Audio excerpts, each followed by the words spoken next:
आनंदाचा सावळा देखील आनंदाचा, तेने आनंदाचा पुराला।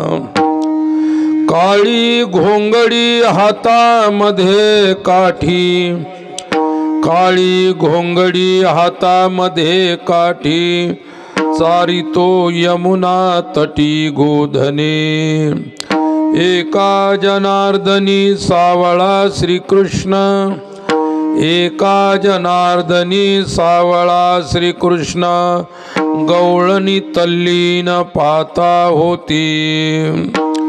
काळी घोंगडी हातामध्ये काठी, चारितो यमुना तटी गोधने। विठ्ठला विठ्ठला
विभूषित करान्नवनीरदाभात, पीतांबरादरुण बिंब फलाधरोष्ठात्, पुरनेन्दु सुंदर मुखादरविंद नेत्रात्, कृष्णात् परं किमपि तत्त्वमहं न जाने।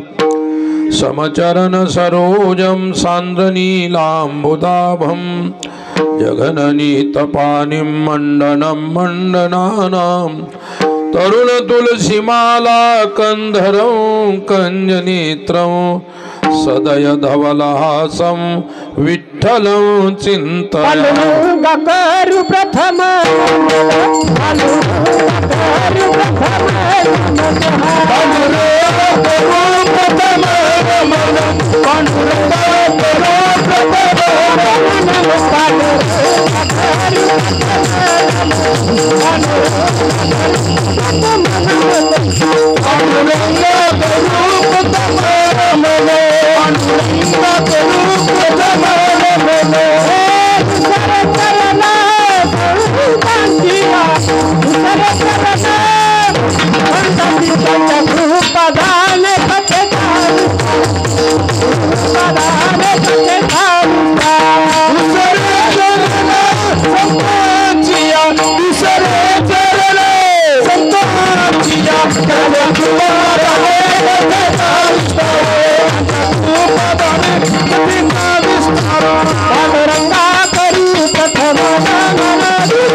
विठाला विठाला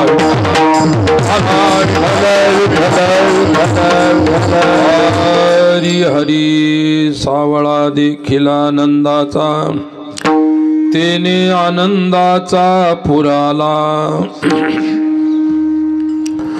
भगवंताच्या असीम कृपाशीर्वादाने अखंड हरिनाम सप्ताह, ग्रंथराज ज्ञानेश्वरी पारायण, श्रीमद् भागवत कथा ज्ञान यज्ञ, भागवत कथेचे प्रवक्ते हरिभक्तपरायण दत्तात्रय महाराज लवळकर, गाथापारायण नेतृत्व हरिभक्तपरायण बालासाहेब महाराज सावळीकर आणि हा अखंड हरिनाम सप्ताहाच्या सांगतेच्या प्रित्यर्थ आज काल्याच्या प्रसंगामध्ये निवडलेला अभंग संत श्रेष्ठ शांतीब्रह्म संत एकनाथ महाराज यांचा असून 3 चरणाचा अभंग आहे आणि गवळणी या प्रकरणातील हा अभंग आहे। छोट्याशा अभंगामध्ये नाथरायांनी अतिशय सुंदर अशा प्रकारचे गवळण आणि काला साजरा केलेला आहे। नाथरायांची गवळण ही आपण पाहणार आहोत आणि संतांनी केलेला काला सुद्धा या अभंगाच्या चिंतनातून आपण करणार आहोत। समस्त गावकरी मंडळीच्या वतीने चाललेला हा अखंड हरिनाम सप्ताह ग्रंथराज गाथापारायण ज्ञानेश्वरी पारायण आदी आदी संपन्न असणारा सोहळा, या सोहळ्याची आज सांगता आणि सांगतेसाठी उपस्थित असणारे आमचे अतिशय उत्कृष्ट असे गुणीजन मंडळी, गायक आहेत, वादक आहेत। आता तुम्ही पकावाज ऐकला, सुंदर मृदंग, किती छान ताल आहे की नाही, आणि गाणाऱ्यांचा सुद्धा किती सुंदर स्वर होता काय। आणि मी 3-4 दिवस झाले हैदराबादला होतो, रात्री नांदेडला आलो, नांदेडहून परभणीला आलो आणि आज तुमच्या पुढे हजर झालो। वातावरण थोडंसं चेंज झालं, तिकडे काही एवढी थंडी नाही हैदराबादला, आपल्याकडे खूप थंडी आहे। साहजिकच असतं की थंडीचा परिणाम काय, थंडीचा परिणाम सर्वात जास्त 3ऱ्या मजल्यावर होतो, गळ्यापासून वरती, आणि आमचं सर्वांचं 3ऱ्या मजल्याचंच काम आहे, यांचं थोडंसं खालचं काम आहे। विठ्ठल विठ्ठल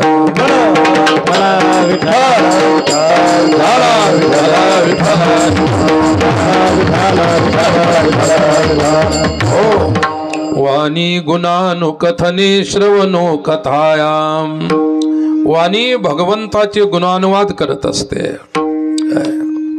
आणि सुंदर रसाळ अशा वाणीला सुद्धा वातावरण बदलून टाकतं, लक्षात ठेवा। काही नाही बदललं, कारण त्या हैदराबादचे जाम आणि आपले महाराष्ट्रातले मराठवाड्यातले जाम हे अलग अलग देशातले जाम खाल्ल्या गेले, परंतु देश एकच होता। पहिल्याने तुम्ही हैदराबाद देशामध्येच होते, निजामच्या खाली होते की नाही, आहे की नाही। मुघलांचं तुमच्यावरती साम्राज्य होतं, मग जमीन ती तुमची एकच आहे। मग देशाच्या यानं म्हटलं तर तिथले जाम काय तुमचे इथले जाम काय सारखे, दोन्ही गळा बसवणारेच, तर असो सज्जनांनो, या दिवसामध्ये जाम जरूर खायला पाहिजे, स्वास्थ्यासाठी अतिशय उत्तम असतात। आपल्याला हानिकारक आहे थोडेसे, पण मोसमातलं फळ मोसमात खाल्ल्यानंतर काहीच होत नसतं, आवाजही बसत नाही, काहीच नाही, पण तो प्रमाणात खायला पाहिजे। आता तुम्ही मीठ आणि चटणी लावून खायला लागले, मग मात्र काहीतरी खतरा झाल्याशिवाय राहणार नाही। आपण काही मीठ वगैरे काहीच लावून खाल्लं नाही, वातावरणाचा परिणाम जरूर होतो। चला आपण आपल्या चिंतनाकडे वळायचं आहे। विठ्ठला विठ्ठला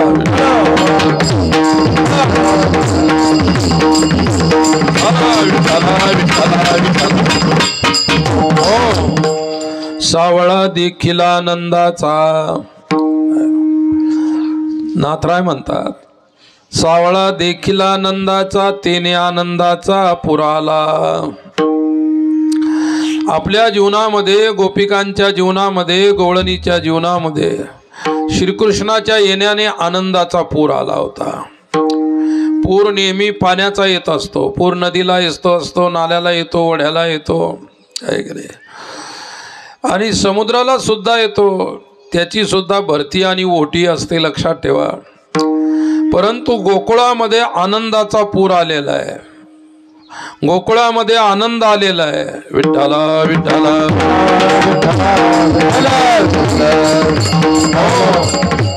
आनंदाचा कंद हरी हा गोळकी नंदन पाहिला, आनंदाचा कंद हरी हा देवकी नंदन पाहिला, आनंदाचा कंद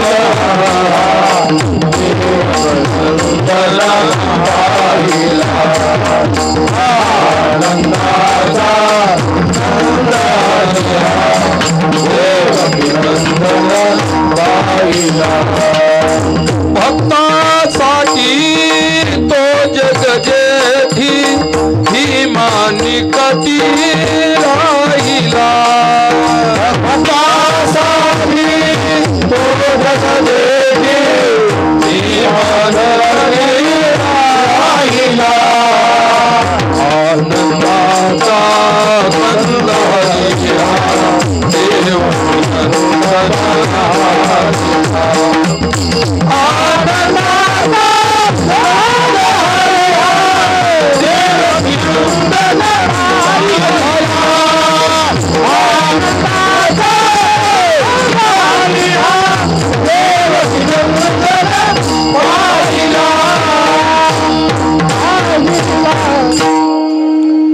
आनंदाचा कंदहरी हा देवकी नंदन पाहिला.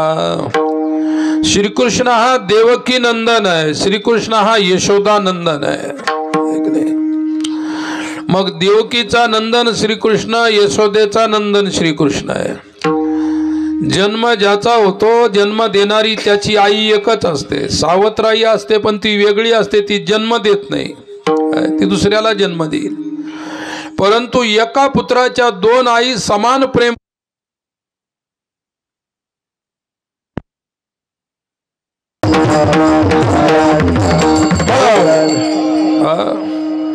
टाळी वाजवा असं म्हणायचं काम पडू देऊ नका.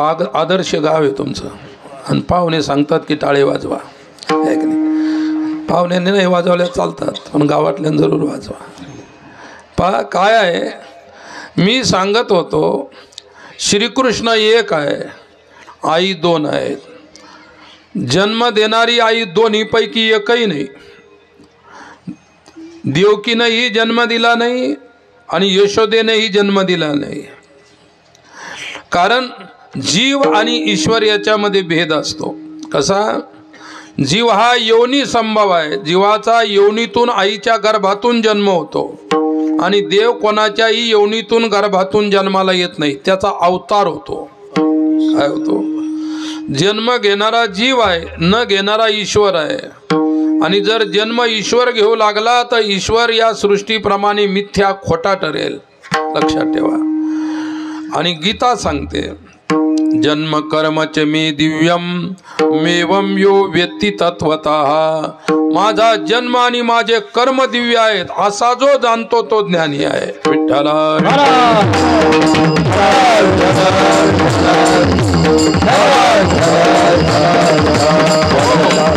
भगवंत देवकीच्या पुढे प्रगट झाले. सामान्य आपल्या व्यावहारिक भाषेमध्ये देवकीच्या गर्भाला आले असं म्हणतात, पण गर्भातून ते प्रगट जन्माला आले का नाही? वसुदेव आणि देवकी कारागृहामध्ये असताना भगवंत समोर प्रगट झाला. कसा झाला? अयोनी संभव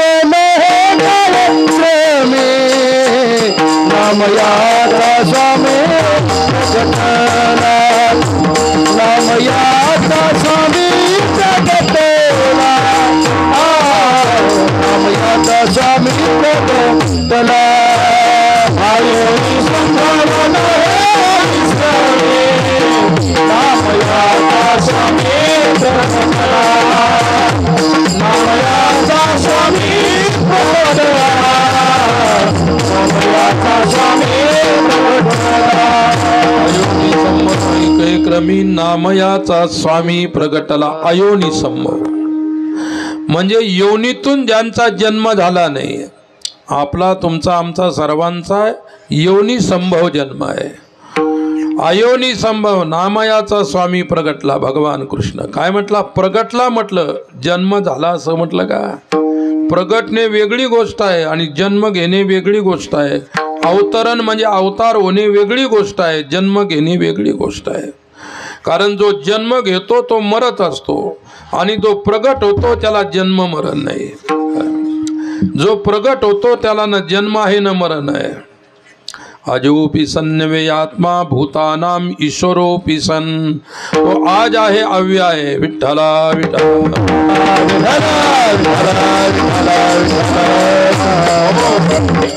अजो नित्य शाश्वतोयम पुराणो न हन्यते हन्यमाने शरीरे। वेदा अविनाशिनम नित्यम, तो नित्य निरंतर राहणारा परमात्मा आहे, नित्य आहे, तो अविनाशी आहे, त्याचा जन्म नाही। मग कृष्णाचा जन्म आहे का? नाही। काय कृष्णाचा जन्म नाही लक्षात ठेवा, रामाचा जन्म नाही लक्षात ठेवा, पण त्यांचं प्राकट्य आहे, प्रगट झाले, ते अवतार झाला त्यांचा। आणि मग देवकीच्या समोर भगवान कारागृहामध्ये अवतीर्ण झाले। संशंक चक्रम सकिरीट कुंडलम सपीत वस्त्रम सरशीरुहे क्षणम सहार वक्षस्थल कौस्तुभ श्रियम नमामि विष्णुम शिरसा चतुर्भुजम। शंख चक्र गदा आणि पद्म धारण केले आहे, 4 हात आहेत, चतुर्भुज आहे, आणि देवकी मातेच्या समोर प्रगट झाला। जन्म झाला का असं लिहिलं का? नाही, प्रगट झाला। यशोदेच्या घरी आला, तिथेही प्रगट झाला। यशोदेपासून न जन्म झाला, न देवकीपासून जन्म झाला। काय ज्याचा जन्म होत नाही त्यालाच ईश्वर म्हणतात, त्याला भगवान म्हणतात, त्याला परमेश्वर म्हणतात। आणि तुमचा आमचा जन्म होतो म्हणून आपली अंतिम यात्रा निघते, स्मशानात जावं लागते आपल्याला शेवटी। देव कोणत्या तरी मशानात नेलं होतं, देवाला असं आहे का कुठं लिहिलेलं? नाही। अरे देव जसा आला लीला केल्या तसा निघून गेला, हे देव आहे। आणि मग 2 आई आहेत, दोघी पासूनही जन्म झाला नाही। एकीपासून का जन्म झाला असता दोघीपैकी, मग एक सावत्राई ठरली असती, तिनं खूप त्रास दिला असता। सावत्राई कशासाठी असते? त्रास देण्यासाठी असते। विठ्ठला विठ्ठला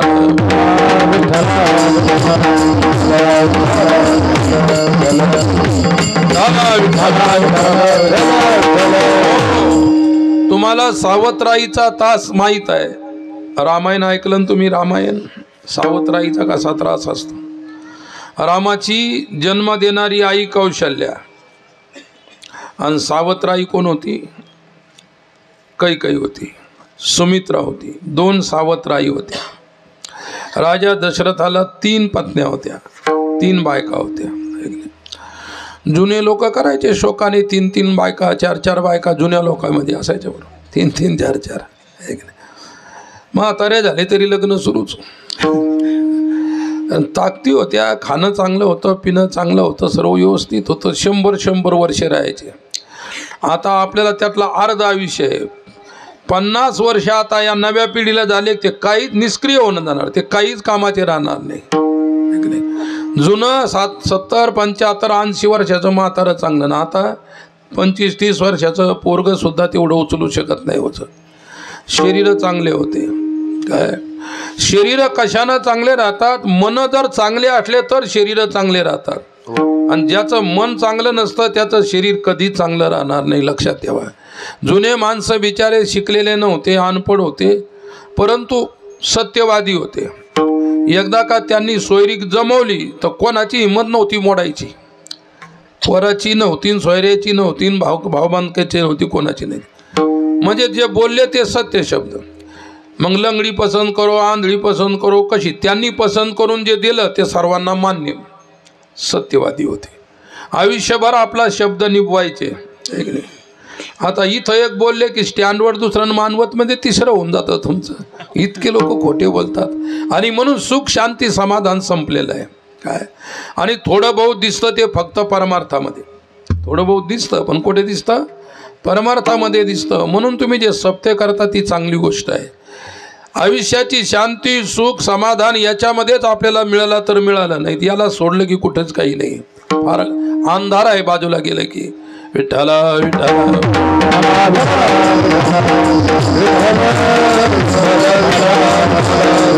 भगवंताचं प्राकट्य कारागृहामध्ये झालं। तिथं लाईट लागलेले होते का? बटन दाबलं की लागला लाईट, आहे की नाही? अरे त्या कारागृहामध्ये कंसाने दिवा सुद्धा ठेवला नव्हता, निव्वळ अंधारी कोठडी। अंधारामध्ये रात्रंदिवस वसुदेव देवकी अंधारात राहिले, कारागृहात राहिले। विठ्ठला विठ्ठला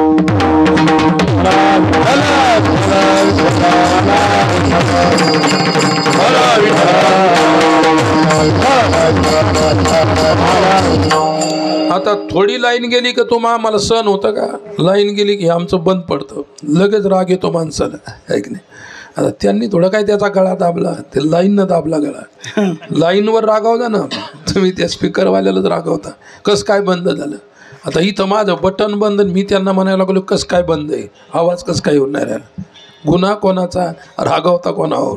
विठ्ठल विठ्ठल.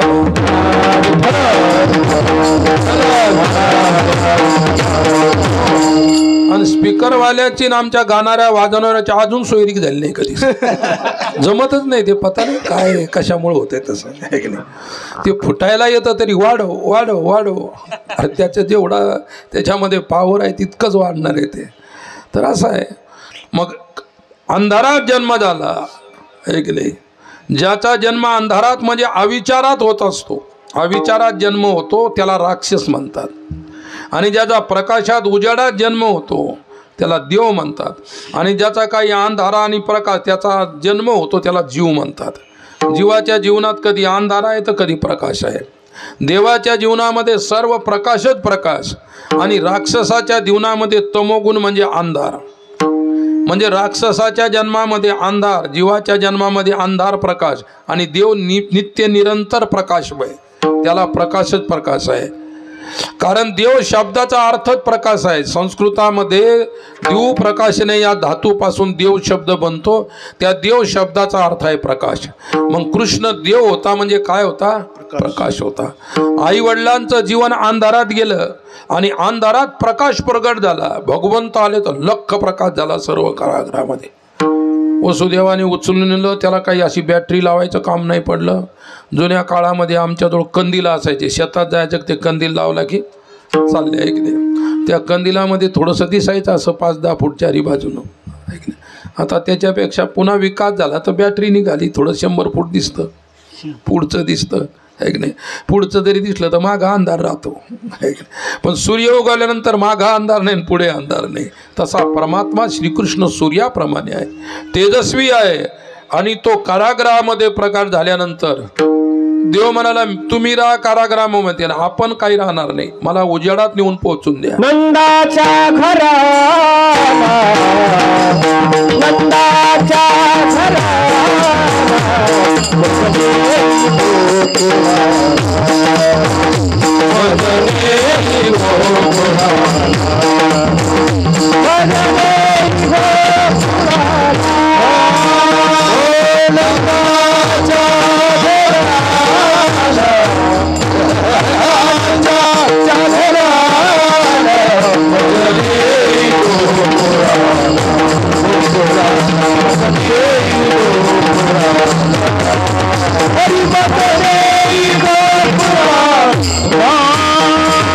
माया उपजली तेथे हो, देवी मद आणि येथे आली.